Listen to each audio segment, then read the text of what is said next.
Yan, good day po sa lahat. For today's video po, magluluto tayo ng lumpiang gulay. Bali lahat po ng ingredients ay na-prepare ko na po, nagayat ko na po lahat ng gulay. Ayan po at nakalagay na po sa description yung mga gulay na ginamit natin. Yan po at mag-start na po tayo magluto. Bali una po ay nagisa tayo ng bawang at sibuyas. Halu-haluin lang po natin hanggang sa mag-color brown, and then after that po ilagay na natin yung gulay. Bali ang ulap po natin gulay na ilalagay ay yung beans, carrots at sweet potato. Halu-haluin lang po natin ng maluto po.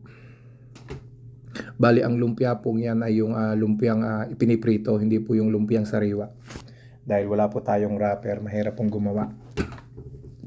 Ayan, halu-haluin lang po natin. Pagkatapos po ay lagyan natin ng paminta. Tapos haluin po uli natin. Ayan, medyo nag-craving lang tayo kaya napaluto tayo ng lumpiang gulay. And then good na rin po dahil napaka-healthy po niyan dahil talagang vegetable lang po siya. Ang pinaka ano po niya ay tofu lang yung gagamitin natin. Then yan po, nilagyan natin ng asin. Tapos haluin po uli natin. Tapos po ay lagyan natin ng oyster sauce. Depende na po sa atin kung gaano karami yung ilalagay natin. Depende po sa panlasa natin kung tama na po ba o hindi pa. Yan, nasa inyo na po yan. Yan, tapos halu-haluin lang po natin.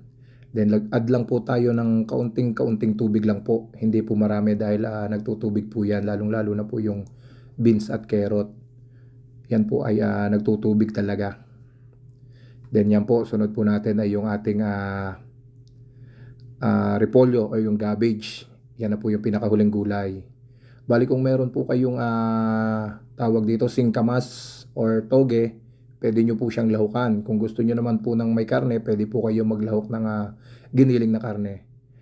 Bali gulay lang po yung gusto ko, kaya gulay lang po yung aking ilalahok. Yan, halu-haluin lang po natin para maghalo siya. At ayan po, medyo okay na po siya. Malapit na po siya maluto. Yan, tapos palalamigin po natin yan at babalutin po natin pagkatapos po, pag malamig na. Yan, ganyan po ang klase niya, ginigisa lang. Tapos isusunod naman po natin yung ating yung ating tofu or yung ating anong tawag yan sa tofu, yung tokwa. Yan, ipiprito lang po natin siya, tapos gagayatin natin siya ng pahaba. Ayan, nakaprito na po tayo, then continue sa pagpiprito lang po tayo, then yan, ikakat po natin siya ng ganun lang po yung cut niya. Bali pinakita ko lang po dahil hawak ko po yung camera, kaya nahihirapan akong mag-video. Yan, bali si Mrs. na po yung aking pinagbalot dahil siya po ang bihasa dyan.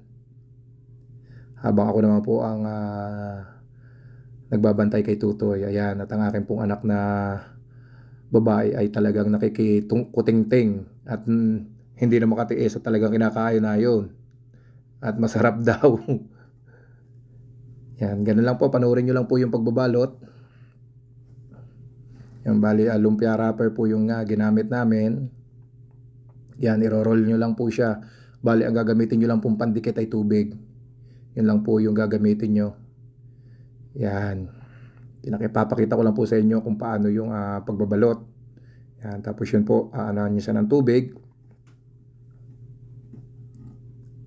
Yan, at tapos iikutin. Then ayan na po, gawa na po yung ating lumpia. Then magagawa po muna tayo ng sausawan. Ayan po yung suka, paminta, asin, asukal na pula at puti, sibuyas, bawang at sili. Una po natin gagawin ay magsasalin po tayo ng suka sa isang maliit na lagayan. Then kapag po kumulo na, ilalagay natin yung ating bawang at sibuyas. Then lagyan po natin ng asin para panama po yung alat at yung tamis. Then sunod po natin yung paminta. Tapos yung asukal po natin na mix. Yan. Yan po ay pasusulakin lang natin. Tapos hahaluin, tapos okay na po siya. Yun lang po yung sausawan niya. Para lang po siyang sausawan ng mga ah, yung mga lumpia, mga yan, kwek-kwek. Yan, then niligyan natin ng sili para may kumakagat naman po. Yan po, at luto na po yan. Pasusulakin lang at ayos na po yan. Yan, bali nag-add din po ko dyan ng tubig dahil ang suka po dito ay sobrang asim. Ayan na po yung yung ilang nabalot. Then tayo po ay magpiprito para matikman naman natin yung ating nilutong lumpia. Ayan. Mabilis lang po siyang maluto dahil luto na po yung gulay niya. Kumbaga palulutungin lang natin, pababrownin lang natin yung kanyang wrapper. Tapos luto na po siya.